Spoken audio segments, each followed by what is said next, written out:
All of you. इससे पहले हम लोग 3 लेक्चर देख चुके हैं। पहले लेक्चर में हम लोग इंट्रोडक्शन देखे थे और दूसरे लेक्चर में हमने देखा था सिस्टम ऑफ सैनिटेशन और तीसरे में sewage material and shapes of sewers. Okay, तो आज के लेक्चर में हम लोग देखेंगे quantity estimation of sewage. Okay, तो यहाँ से हम लोग को हमारे पास मेजर प्रॉब्लम क्या है कि कितने क्वांटिटी हमारे पास उपलब्ध होंगे जिसको मुझे ट्रीट करनी है। तो इंट्रोडक्शन देखते हैं। Okay, the sewage collected from the municipal area consists of wastewater generated from the residences, commercial centers, recreational activities, institutions and industrial wastewaters discharged into sewer network from the permissible industries located within the city limits. Before designing the sewer, it is necessary to know the discharge, that is quantity of sewage which will flow in it after completion of the project. Okay, तो हम लोग basically इस chapter में क्या देखने हैं कि sewage का जो क्वांटिटी है उसको कैसे एस्टिमेट करें, क्योंकि हम लोग जानते हैं कि मैक्सिमम डिस्चार्ज, मिनिमम डिस्चार्ज और पीक डिस्चार्ज के अकॉर्डिंग हम लोग को जितने भी ट्रीटमेंट यूनिट और डिज़ाइन करने होते हैं। ओके, तो हम लोग को क्या है कि जितने भी इंडस्ट्रीज़ हैं, कमर्शियल सेंटर्स हैं, रेसिडेंसेज हैं, तो उससे कितना डिस्चार्ज हमारा ट्रीटमेंट प्लांट तक आता है उसको हम लोग अच्छे से क्वांटिफाई करेंगे। Accurate estimation of sewage discharge is necessary for hydraulic design of the sewage. तो देखो, हम लोग को हाइड्रोलिक डिजाइन के लिए क्या होना चाहिए, एक्यूरेट डाटा हमारे पास होना चाहिए, क्योंकि यदि डाटा वेरी करता है, जैसे मिनिमम डाटा होगा या एक्यूरेट से हम लोग क्या मैक्सिमम डाटा की तरफ जाएंगे तो क्या होगा, मेरे डिज़ाइन कॉस्ट पे भी इफ़ेक्ट करेगा और क्या है डिज़ाइन प्रोसेस या मेंटेनेंस या हमारा सीवेज को एक जगह से दूसरी जगह कैरी करने में भी काफ़ी प्रॉब्लम होगा। तो फार लोअर एस्टिमेशन देन रियलिटी, देखो इस पॉइंट में कहा जा रहा है कि फार lower estimation then reality will soon lead to inadequate sewer size after commissioning of the scheme, or the sewers may not remain adequate for the entire design period. तो हम लोग क्या करेंगे, रियलिटी से लोअर पे डिजाइन करेंगे तो क्या होगा,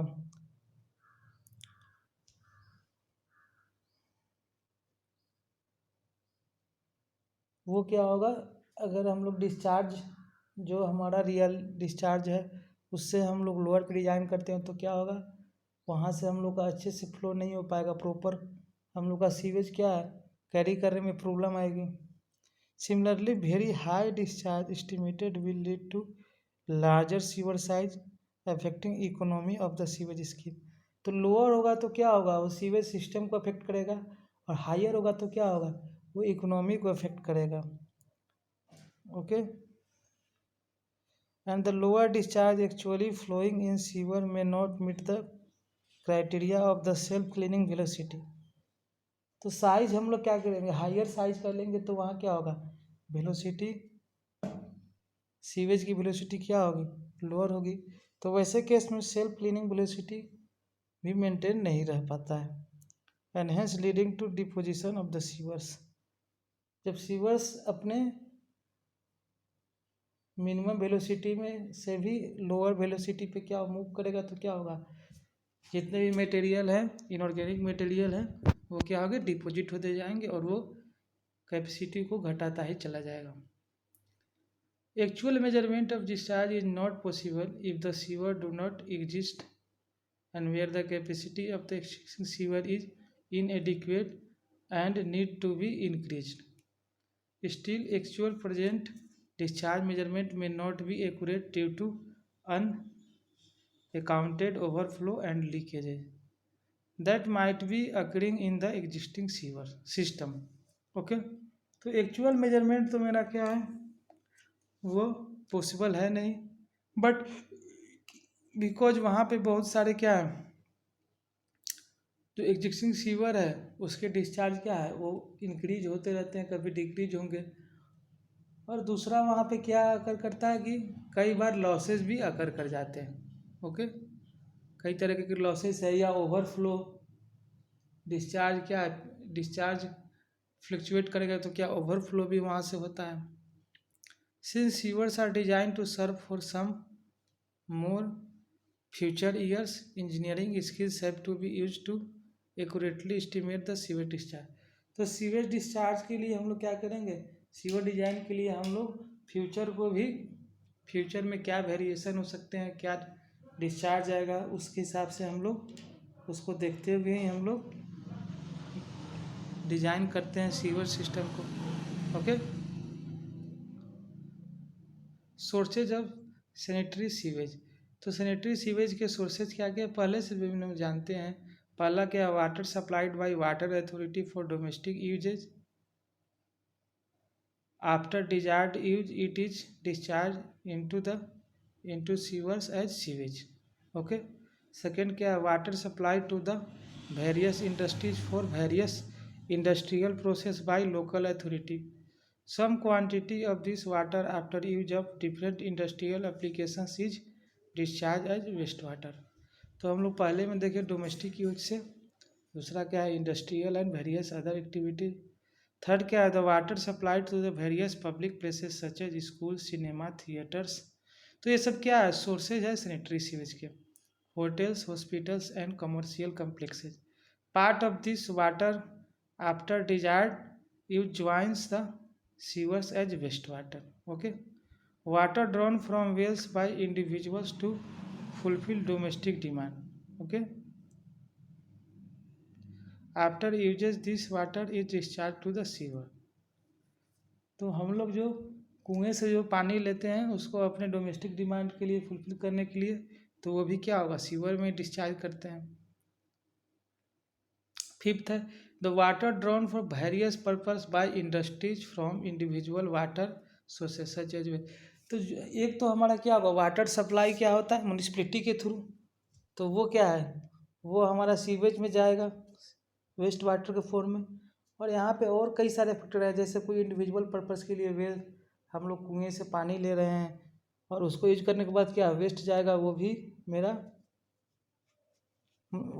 क्या होगा, डोमेस्टिक वेस्ट वाटर में ही जाता है। और थर्ड फिफ्थ में क्या कर रहा है, सेम चीज़ इंडस्ट्री के लिए भी सेम थिंग लागू होता है। ये कंडीशन इंडस्ट्री के लिए भी लागू होते हैं, क्योंकि इंडस्ट्री क्या करेंगे, अपने सेल्फ का भी क्या करेंगे, सेल्फ क्या, वो भी एक वेल के थ्रू पंप करके, या लेक या रिवर, जो भी उसके नियर में लेक होगा, रिवर होगा, उसके वाटर को भी तो यूज कर लेंगे।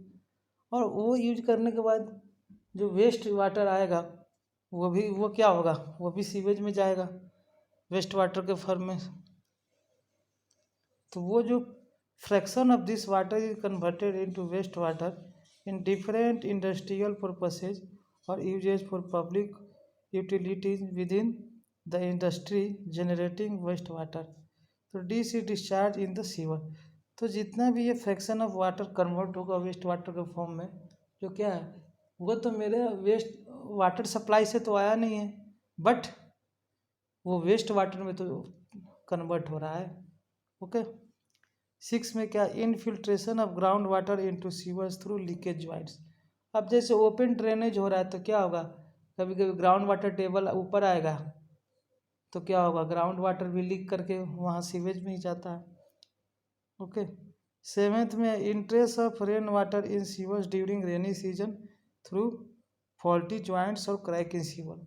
तो ये काफ़ी इंपॉर्टेंट है। 7th पॉइंट क्या है, हमारा रेनी सीजन में क्या होगा, रेनी सीजन में क्या होगा कि अगर पाइप में कोई लीकेज हो जाता है तो जितना रेन वाटर का कुछ पार्ट क्या होगा, वहाँ उसके वेस्ट वाटर में इंटर कर जाएगा थ्रू लीकेज। ओके, तो ये जो मैंने 7 पॉइंट यहाँ से देखे हैं, ये क्या है, सोर्सेज ऑफ सैनिटरी सीवर। जैसे हमारा डोमेस्टिक यूजेज से जितना आएगा, इंडस्ट्री से आएगा, थर्ड क्या है, पब्लिक प्लेसेज है। और फोर्थ क्या था, वेल्स है। वो इंडिविजुअल पर्पस के लिए हम लोग अपना डोमेस्टिक डिमांड पूरा करने के लिए हम लोग क्या करते हैं, ये लेते हैं। फिफ्थ में क्या था वैसे, ये इंडस्ट्री भी अपने पर इंडस्ट्रियल पर्पस के लिए इंडस्ट्री क्या करेंगे, वेल से, लेक के थ्रू या रिवर का वाटर यूज कर लेते हैं। तो ये भी क्या होगा, ये भी डिस्चार्ज होने के बाद सीवर में जाएगा, सीवेज वाटर के form. Infiltration of ground water था सिक्स में, क्या था, ग्राउंड वाटर लीकेज के थ्रू इनफिल्ट्रेट कर जाए मेरे सीवर सिस्टम में। सेवेंथ क्या था, रेन वाटर का, जो काफ़ी मेजर है। ओके, नेक्स्ट स्लाइड में चलते हैं। Dry weather flow. Dry weather में किस टाइप का फ्लो होगा उसको देखते हैं। तो dry weather flow is the flow that occurs in sewers in separate sewerage system और the flow that occurs during dry season in combined system. Okay, तो ड्राई वेदर फ्लो क्या है, वो सीवर सेपरेट सीवरेज सिस्टम में क्या होगा, flow होगा। या तो वो कंबाइन वाले सीवर सिस्टम, हम लोग सेपरेट सीवर सिस्टम और कंबाइन सीवर सिस्टम के बारे में हम लोग देख चुके हैं पहले। This flow indicates the flow of sanitary sewage. Okay, तो ये फ्लो किस में आएंगे, सैनिटरी सीवेज फ्लो। इसको सैनिटरी सीवेज वाले से इंडिकेट कर सकते हैं। This depends upon the rate of water supply. तो क्या है, ड्राई वेदर फ्लो किस पे डिपेंड करेंगे कि वाटर सप्लाई का रेट क्या है। टाइप ऑफ एरिया सर्व, तो किस टाइप के एरिया में हम लोग इसको क्या कर रहे हैं, वाटर सप्लाई कर रहे हैं। Economic condition of the people, अब इकोनॉमिक कंडीशन पीपुल का ज़्यादा होगा, अच्छा होगा, तो ज़्यादा से ज़्यादा वाटर का यूज करेंगे। Weather condition and infiltration of ground water, तो weather condition and infiltration, ground water ज़्यादा क्या होगा, परवियस होगा, तो ज़्यादा से ज़्यादा इनफिल्ट्रेशन होगा। इम्परवियस होगा तो कम से कम इनफिल्ट्रेशन होगा। ओके, एंड वेदर कंडीशन क्या है, ड्राई होगा तो क्या होगा, वो ज़्यादा से ज़्यादा इवेपोरेशन होगा। If sewers are laid below ground water table, तो ये ग्राउंड वाटर टेबल के नीचे सीवर प्लेस होगा, तब क्या होगा उसका कंडीशन। फोर्थ है इवेलुएशन ऑफ सीवेज डिस्चार्ज, तो correct estimation of sewage discharge is necessary. ये बार बार इन बातों पे ध्यान दिया जा रहा है क्योंकि हम लोग जब डिजाइन प्रॉब्लम करेंगे, ट्रीटमेंट प्लांट, ट्रिकलिंग फिल्टर, जितने भी हमारे ट्रीटमेंट यूनिट है, सबको डिजाइन करने के लिए मुझे डिस्चार्ज एस्टिमेट डिस्चार्ज एस्टिमेट करना होगा, और वो भी करेक्ट। मिसलीडिंग डाटा लेंगे तो क्या होगा, वो मेरे डिजाइन को अफेक्ट करेगा। Otherwise sewer may prove inadequate resulting in overflow और may prove too large in diameter which may make the system uneconomical and hydraulically inefficient. Okay, तो क्या होगा, टू लार्ज डायमीटर लेने से क्या होगा, वो हाइड्रो इकोनॉमी में भी इकोनॉमी को क्या होगा, अनइकोनॉमिकल हो जाएगा, इकोनॉमी को भी इफेक्ट करेगा। और हाइड्रोलिकली इनएफिशिएंट मीन्स क्या है, इनएफिशिएंट होने का मतलब है कि हम लोग उसको जिस पर्पज से डिजाइन करते हैं वो पर्पस हमारा फुलफिल नहीं होगा। Hence before designing the sewage system it is important to know the discharge या quantity of sewage which will flow in it after completion of the project and at the end of design period। तो design period के and तक क्या है, वो अपना जो performance है उसको फुलफिल करेगा प्रोजेक्ट का जो भी। Apart from accounted water supply by water authority that will be converted to wastewater, flowing quantities are considered while estimating the sewage quantity. तो हम लोग को क्या है कि वाटर सप्लाई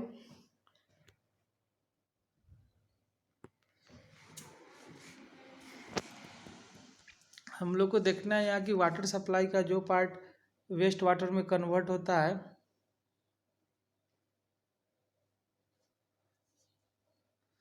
उसके अलावा हम लोग को उसको कैसे एस्टिमेट करता है। तो उस पहला क्या है कि addition due to unaccounted private water supplies People using water supply from private wells, tube wells, etc. contribute to the wastewater generation more than the water supplied by municipal authorities. तो हमारा म्यूनिसिपल अथॉरिटी जो water supply करता है उसके addition हम लोग क्या करते हैं, जैसे अदर वाटर सप्लाई जो प्राइवेट वाटर सप्लाई है, जैसे हम लोग क्या करते हैं आजकल पीने के लिए हम लोग बहुत सारे बोतल यूज करते हैं जो 15 या 20 लीटर का बोतल आता है। तो वैसे बोतल का यूज भी हम लोग कर रहे हैं, तो वो भी हम लोग क्या करते हैं उसका भी यूज करने के बाद वो क्या है, वो प्राइवेट सप्लाई है हमारे पास, वो भी वेस्ट में जाएगा, तो वेस्ट वाटर को के अमाउंट को क्या बढ़ाएगा वो भी। More than water supply by the municipal authority, तो ये ज़्यादा वेस्ट वाटर जनरेट करेगा। Similarly certain industries utilise their own source of water, part of this water after desired uses it is converted into waste water. तो वैसे ही क्या industry भी utilise करता है बहुत सारा इधर उधर का सोर्स का वाटर, खुद का भी वो क्या अपना पंपिंग के थ्रू कुएं से पानी निकालता है, या उसके आसपास जो पॉन्ड होगा, लेक होगा या रिवर होगा उसका वाटर यूज करता है। तो ये क्या है, ये म्यूनिसिपलिटी अथॉरिटी का सप्लाई से डिफरेंट है, तो वो भी क्या करेगा डिस्चार्ज सीवर में ही जाएगा। तो सीवर के वेस्ट वाटर का जो हमारा क्या क्वांटिटी जो हम लोग पहले से वाटर सप्लाई के अकॉर्डिंग, जैसे हम लोग क्या जानते हैं 60 to 80% वेस्ट वाटर सप्लाई क्या है वो, सॉरी वाटर सप्लाई क्या है वो वेस्ट वाटर में कन्वर्ट होता है। तो this quantity can be estimated by actual field observation. तो हम लोग ऐसे क्वांटिटी को कैसे ऑब्जर्व कर सकते हैं, हम लोग वहाँ फील्ड में जाके देखना होगा कि कितने कैप्टा है या कितने पीपुल हैं या पॉपुलेशन का कितना पार्ट है वो प्राइवेट वाटर यूज करता है, या कौन कौन सा इंडस्ट्री कितने परसेंटेज वाटर प्राइवेट अथॉरिटी से लेता है। ओके, तो ये सिंपल है। ओके, बी में देखते हैं addition due to infiltration. Okay, infiltration हम लोग हाइड्रोलॉजी में पढ़ चुके हैं। तो क्या होगा, कहीं से बाहर इस सोर्स से किसी आउटर सोर्स से क्या वाटर सीवेज में इनफिल्ट्रेट कर जाए, तो this is additional quantity due to ground water sewage. Okay, ये ग्राउंड वाटर सीपेज के थ्रू एडिशनल वाटर क्या है सीवेज में आएगा into sewer through faulty joints और cracks form in the pipe. अब पाइप में बहुत सारा ज्वाइंट या क्रैक हो जाएंगे तो क्या होगा, ऐसे इन्फिल्ट्रेशन हो सकता है। Okay, the quantity of the water depends upon the height of the water table above the sewer interval level. तो हम लोग अभी अभी सॉइल मैकेनिक्स पढ़े, सॉइल मैकेनिक्स में क्या है वाटर टेबल ज़्यादा ऊपर आ जाएगा पाइप के लेवल से, तो क्या होगा वो प्रेशर लगाएगा, उसका वाटर प्रेशर भी वहाँ पे आएगा, तो वाटर प्रेशर के थ्रू भी क्या होगा पाइप में लीकेज हो सकता है, पाइप को के ज्वाइंट को भी क्या करेगा वो इफेक्ट कर सकता है। तो लीकेज होगा तो क्या होगा, जो हमारा ग्राउंड वाटर टेबल पाइप से के एबव आ गया है तो वहाँ से वाटर क्या होगा इन्फिल्ट्रेट करेगा पाइप के अंदर। If the water table is well below the sewer invert level, the infiltration can occur only after rain when water is moving down through soil। अब इस पॉइंट में क्या है कि जब मेरा वाटर टेबल काफ़ी ज़्यादा नीचे होगा सीवर सिस्टम के, तो ये इन्फिल्ट्रेशन की कंडीशन कब बनेगी, जब मेरा रेन होगा। रेनी सीजन में क्या होगा, जो रेन वाटर इन्फिल्ट्रेट करके ग्राउंड वाटर में इंटर करता है, तो ग्राउंड वाटर इंटर करने के जब इंटर करेगा तो ग्राउंड वाटर इंटर करने के दौरान ही क्या होगा वो लीकेज सीवेज में जो लीकेज होगा उसके थ्रू वो इन्फिल्ट्रेट करता है। तो quantity of the water entering in sewers depend upon the permeability of the ground soil. तो ये बात आ गई, जितना ज़्यादा परमिएबल होगा सॉइल उतना ज़्यादा क्या होगा इन्फिल्ट्रेशन होगा सॉइल का सीवर सिस्टम में, and it is very difficult to estimate. ये ऐसे सोर्स को क्या है इन्फिल्ट्रेशन को एस्टिमेट करना काफ़ी ज़्यादा डिफ़िकल्ट है। ओके, तो ये भी काफ़ी इम्पोर्टेंट स्लाइड था। सी में क्या है subtraction due to water losses. अब जब लीकेज होगा तो कुछ सम अमाउंट ऑफ वाटर क्या होगा वो बाहर भी जाएगा हमारे सीवर सिस्टम से।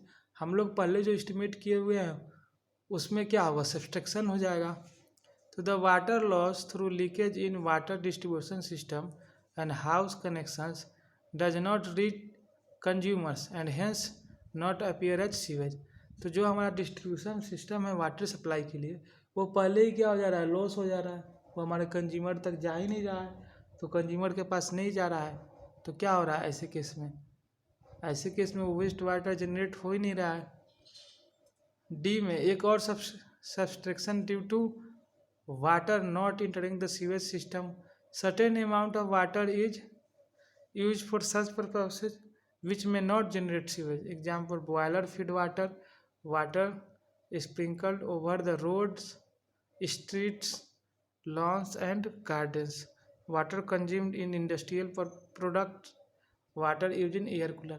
तो ये जो डी वाले में जितने भी पॉइंट ये दिए हुए हैं वो सब वहाँ से क्या होगा, मेरा वेस्ट वाटर जनरेट होगा ही नहीं, वहीं से वाटर लॉस हो जा रहा है। ओके, तो ये सब सब्सट्रैक्शन वाले में जाएंगे। नेक्स्ट स्लाइड में देखते हैं नेट क्वांटिटी ऑफ सीवेज क्या, तो the net quantity of sewage production can be estimated by considering the addition and subtraction as discussed above over the accountant quantity of water supplied by water authority as below. तो net quantity of sewage equal to क्या होगा, accounted quantity of water supplied from the water works plus addition due to unaccounted private water supply plus addition due to infiltration minus subtraction due to water losses minus subtraction due to water not entering the sewage system। तो हम लोग जितने A B C D E यहाँ से हम लोग जितने point देखे हैं ए बी सी डी, और इससे पहले एक पॉइंट क्या होता कि मेरा quantity of water supply from water works, जैसे वाटर सप्लाई से जो वाटर आएगा वो उसमें हम लोग दो क्या ऐड कर रहे हैं, due to unaccounted private water supply और एडिशन ड्यू टू इन्फिल्ट्रेशन, और सब्सट्रैक्ट क्या क्या कर रहे हैं, ड्यू टू वाटर लॉसेज और not due to not entering the sewage system. तो एक नोट हम लोग कर लेंगे कि generally 75 to 80% of accounted water supply is considered at quantity of sewage product. तो जो अकाउंटेड वाटर सप्लाई है उसका 75 to 80% क्या है, वो सीवेज के फॉर्म में वो सीवेज प्रोड्यूस करता है। ओके, तो ये काफ़ी इम्पोर्टेंट नोट है। अगली स्लाइड में हम लोग देखते हैं वेरिएशन इन सीवेज फ्लो। तो सीवेज फ्लो का कैसे वेरिएशन होता है इसको अब हम देखेंगे। Variation occur in the flow of sewage over annual average daily flow. तो एनुअल एवरेज डेली फ्लो के टर्म में क्या होगा, इसका वेरिएशन होगा। हम लोग ये सेक्टर इन्वायरमेंटल वन में ही देख चुके हैं, इंजीनियरिंग वन में। Fluctuation in flow occurs from hour to hour and from season to season. तो हमारा सीवेज का फ्लक्चुएशन क्या हो सकता है, आवर टू आवर होता है और सीजन टू सीजन होता है। ये वाटर सप्लाई में ही हम लोग देख चुके हैं। The typical hourly variation in the sewage flow is shown in the figure 4.1। तो आगे की स्लाइड में फिगर दिया हुआ है, उससे हम लोग देख सकते हैं आवरली वेरिएशन। ओके, ये आवरली वेरिएशन यहाँ से दिया हुआ है वाटर डिमांड का और सीवेज फ्लो का। वाटर डिमांड का वेरिएशन कुछ ज़्यादा ही है, सीवेज का वेरिएशन, सीवेज हमेशा वाटर सीवेज फॉर्म होते ही रहता है, तो कुछ ज़्यादा वेरिएशन यहाँ नहीं है। तो हम लोग देखते हैं क्या क्या इसके बारे में दिया हुआ है। If the flow is gauged near its origin the peak flow will be quite pronounced। अब क्या होगा, वो ओरिजिन जहाँ से वो सॉइल वाटर सप्लाई क्या हो रहा है वहीं पे यूज होता है, तो फ्लो क्या होगा, पीक फ्लो होगा। This peak will differ if the sewage has to travel long distance. तो ये जनरल बात है कि जब ज़्यादा डिस्टेंस होगा तो पीक फ्लो क्या होगा, सबसे मिनिमम होगा।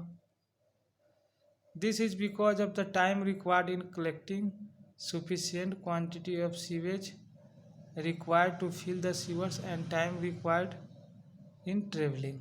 ओके, तो ये टाइम रिक्वायर्ड इन ट्रेवलिंग पे भी डिपेंड करता है, कितना टाइम तक वो ट्रेवल करता है। As sewage flow in sewer lines more and more sewer is mixed in it due to continuous increase in the area being served by the sewer line. Okay, this leads to reduction in the infrastructure in the fluctuations in the sewage flow and the lag period goes on increasing। तो बहुत सारे हम लोग क्या main lateral से सब main से main pipe को क्या करते हैं, कनेक्ट करते हैं। तो ऐसे में क्या होगा, बहुत सारा ब्रांच हो जाएगा।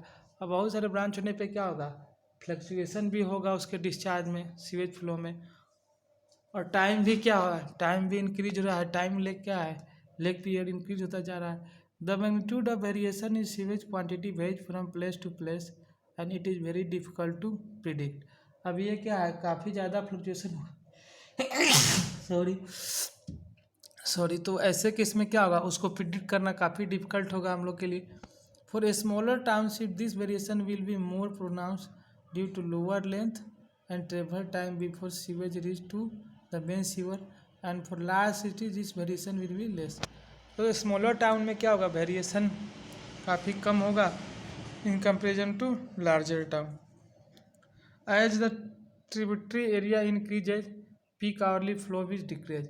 तो जब एक मेरा क्या है, जहाँ पे हम लोग को वाटर सीवेज कलेक्ट करना है वो एरिया ज़्यादा होगा तो क्या होगा, पीक आवरली फ्लो डिक्रीज करता है। For a smaller population serve less than 50,000 the peak factor can be 2.5। तो हम लोग ध्यान रखेंगे ये पीक फैक्टर को क्या करते हैं, जो क्वांटिटी आएगा उसमें मल्टीप्लाई कर देंगे। ये फ्लक्चुएशन के लिए हम लोग इसको यूज करते हैं। And as the population serve increase its value reduces. For large city is can be considered about 1.5 to 2।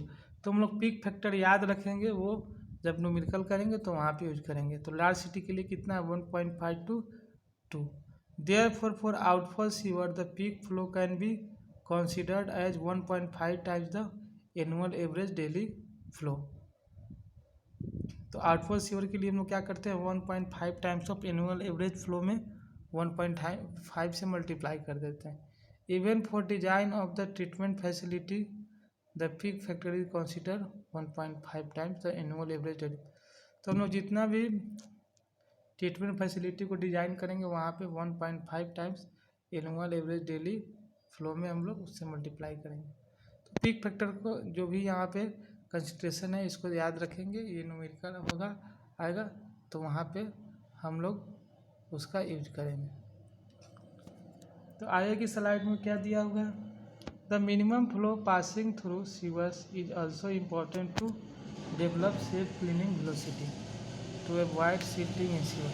तो हम लोग को मिनिमम फ्लो भी डिफाइन होना चाहिए कि इस वेलोसिटी से नीचे फ्लो नहीं होना चाहिए, क्योंकि मिनिमम सेल्फ क्लीनिंग वेलोसिटी से लोअर वेलोसिटी हम लोग वहाँ पे लेंगे तो क्या होगा, सिल्टिंग होगा। सीवर में क्या होगा, सिल्टिंग हुआ, सिल्ट वहाँ पे क्या होगा, डिपोजिशन होना शुरू हो जाए स्टार्ट हो जाएगा और वो कैपेसिटी, पाइप की कैपेसिटी को डिक्रीज करता है। The effect of this flow is more pronounced on lateral sewers than the main sewer. तो मिनिमम फ्लो का जो इफेक्ट है वो लेटरल सीवर में क्या है, ज़्यादा इम्पोर्टेंट है। Sewer must be check for minimum velocity as flow. तो सीवर को मिनिमम वेलोसिटी के लिए भी चेक किया जाता है। Minimum daily flow is equal to 2/3 annual average daily flow. Minimum hourly flow is equal to क्या होगा, half into minimum daily flow, और वो इक्वल किसके होगा, 1/3 एनुअल एवरेज डेली फ्लो। तो ये सारे कंसिडरेशन हम लोग इसको याद रखेंगे, जब हम लोग डिजाइन प्रॉब्लम करेंगे तो वहाँ पे इसको यूज किया जाएगा। The overall variation between the maximum and minimum flow is more in the laterals and less in the main और ट्रंक सीवर। तो जो ओवर वेरिएशन होगा मैक्सिमम मिनिमम फ्लो में तो क्या होगा, लेटरल सीवर में ज़्यादा होगा ओवरऑल वेरिएशन मैक्सिमम, और मेन सीवर में कम होगा। द रेशियो में be more than 6 for lateral and about 2 to 3 in case of main sewer. तो ओवरऑल मिनिमम मैक्सिमम वेरिएशन का क्या है, मैक्सिमम वेरिएशन लेटरल सीवर में हुआ तो वहाँ कितना रखेंगे,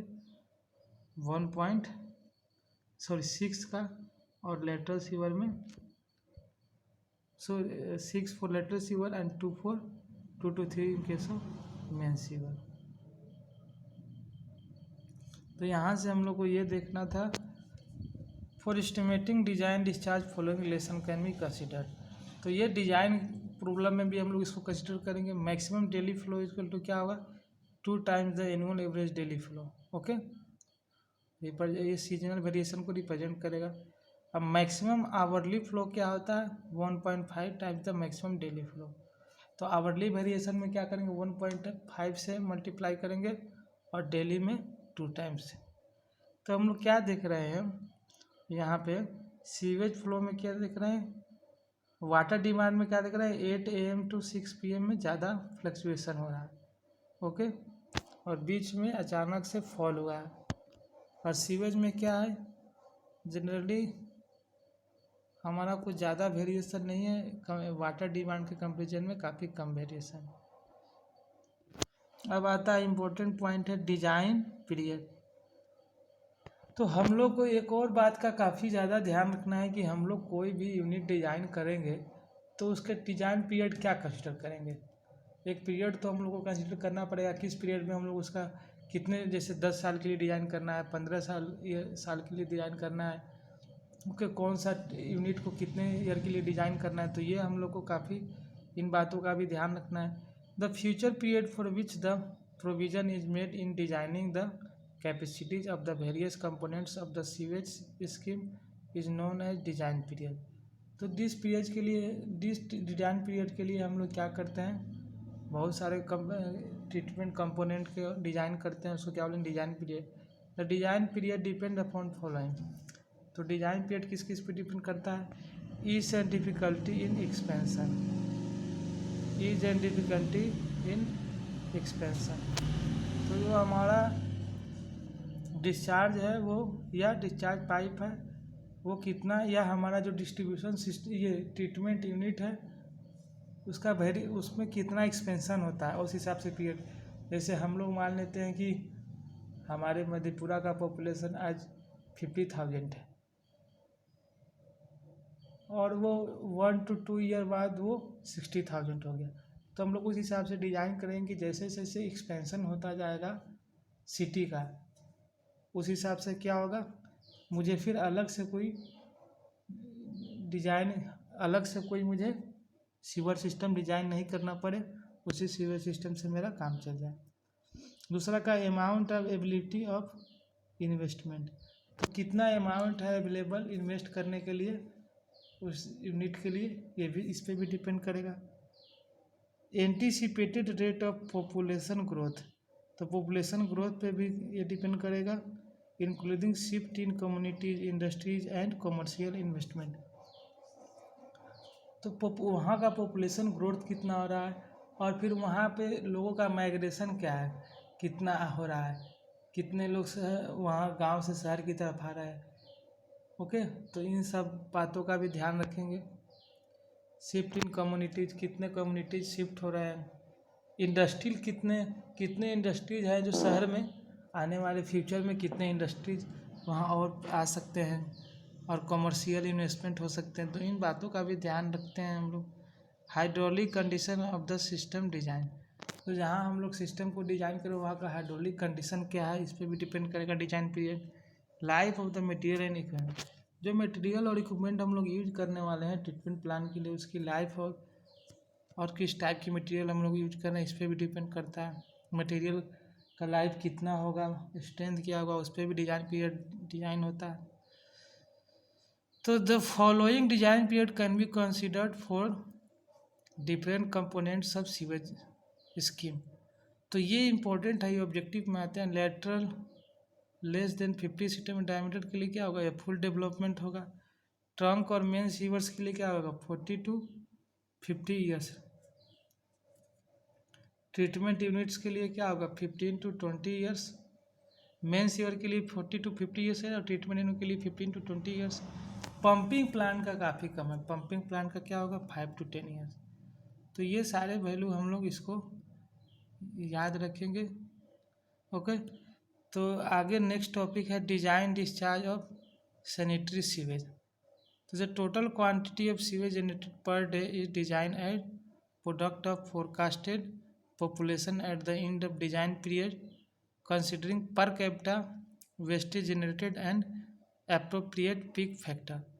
तो हम लोग वाटर सप्लाई में ये पढ़ चुके हैं कि पर कैपिटा क्या, वहाँ पे क्या था, पर कैपिटा वाटर डिमांड था, यहाँ पे हम लोग को पर कैपिटा जो सीवेज जनरेटेड हो रहा है या जनरेशन हो रहा है उसको हम लोग देखेंगे। The per capita sewage generation can be considered as 70 to 80% of the per capita water supplied by per day. तो हम लोग जितना वाटर सप्लाई होता है, जैसे 100 वाटर सप्लाई होगा तो 70 to 80 क्या करेंगे हम लोग कंसीडर करेंगे, 75 to 80 क्या करेंगे परसेंट उसका लेंगे वेस्ट वाटर के फॉर्म में। जैसे हम लोग का किसी क्वेश्चन में दिया होगा कि वाटर सप्लाई हो रहा है कितना 100 लीटर, तो हम लोग वेस्ट वाटर वहाँ से कितना लेंगे 75 से 80 के अराउंड लेंगे। जैसे मैंने लिया 80 लीटर तो वेस्ट वाटर क्वांटिटी कितना हो जाएगा 80 लीटर है। ऐसा बहुत सारा क्वेश्चन आएगा अभी आगे जितने भी यूनिट डिजाइन होंगे वहाँ पे। The increase in population also result in increase in पर capita water demand and hence per capita production of sewage. तो हम लोग का जैसे जैसे पॉपुलेशन क्या होगा इंक्रीज होगा तो पर कैपिटा डिमांड भी इंक्रीज होता ही जाता है। This increase in water demand occurs due to increase in living standard. तो जो स्टैंडर्ड रहने का वहाँ पे जो लिविंग स्टैंडर्ड होगा उस पर भी डिपेंड करेगा। बेटरमेंट इन इकोनॉमिकल कंडीशन जितना ज़्यादा होगा उतना ज़्यादा वाटर का यूज होगा। Change in habit of people and enhanced demand of public utility. जैसे काफ़ी हाई प्रोफाइल कोई फैमिली है तो क्या होगा स्विमिंग पूल होंगे, कई सारे कार होगी तो उनको कार साफ करने के लिए भी क्या होगा वाटर की ज़रूरत होगी। कई सारे लोग वहाँ रह रहे होंगे, नौकर होंगे, बागीचे होंगे, तो वहाँ पे जितने ज़्यादा लिविंग स्टैंडर्ड ज़्यादा होगा तो क्या होगा और इकोनॉमिकल कंडीशन अच्छा होगा तो ज़्यादा से ज़्यादा वाटर का यूटिलाइजेशन होगा। ओके, तो ये सब हम लोग समझ सकते हैं।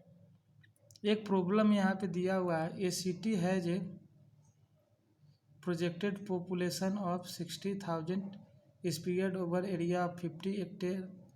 Find the design discharge for the separate sewer line by assuming rate of water supply of 250 liter per capita per day and out of this total supply only 75% reaches in sewer as waste water. Make necessary assumption whenever necessary. तो इस problem को हम लोग कैसे करेंगे, यहाँ पे सबसे पहले क्या दे दिया हुआ पॉपुलेशन दिया हुआ है और एरिया। ठीक, तो एरिया का तो अभी देखते हैं यूज होता है या नहीं। पॉपुलेशन दिया हुआ है और वाटर सप्लाई दिया हुआ है लीटर पर कैपिटा पर डे। तो वाटर सप्लाई का हम लोग यहाँ पे सीवेज में कैसे यूज करेंगे, उसका हम लोग 75% यहाँ दिया हुआ है। टोटल सप्लाई ओनली 75% सीवर में यूज कर रहा है, तो वेस्ट वाटर हम लोग कितना लेंगे 75% ऑफ दिस। तो टोटल कैपेसिटी हम लोग कैसे निकालेंगे, पॉपुलेशन में वाटर सप्लाई से मल्टीप्लाई करेंगे तो टोटल वाटर सप्लाई होगा और टोटल सीवेज कितना आएगा वाटर सप्लाई में।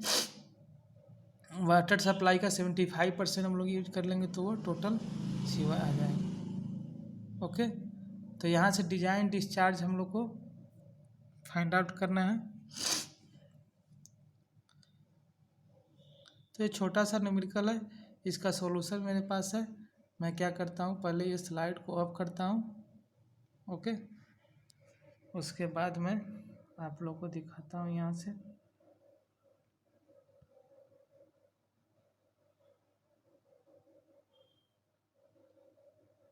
ये है उसका सॉल्यूशन, यहाँ से देख सकते हैं। ये गिवन डाटा क्या था मेरे पास, जैसे ये क्वेश्चन है एक बार फिर से देख लो। गिवन डाटा मेरे पास क्या है, Q = 250 litre per capita per day. Sewage flow क्या होगा 75% ऑफ द वाटर सप्लाई, तो 0.75 × 250, तो हमारा सीवेज फ्लो कितना होगा 187.5 litre per capita per day. Total sewage generated = क्या होगा, तो इतना दिया हुआ है और पॉपुलेशन कितना है 60,000। और मैं इसको सेकेंड में चेंज कर रहा हूँ क्योंकि पर डे के फॉर्म में है, तो डिवाइड कितना से कर रहा हूँ 24 × 60 × 60 के फॉर्म में, तो ये क्या आ रहा है लीटर पर सेकेंड। अब इसको हम 10⁻³ से डिवाइड करेंगे। हम लोग जानते हैं 1000 लीटर = 1 मीटर क्यूब, तो उस हिसाब से हम लोग इसको 0.13 मीटर क्यूब पर सेकेंड कर लिए।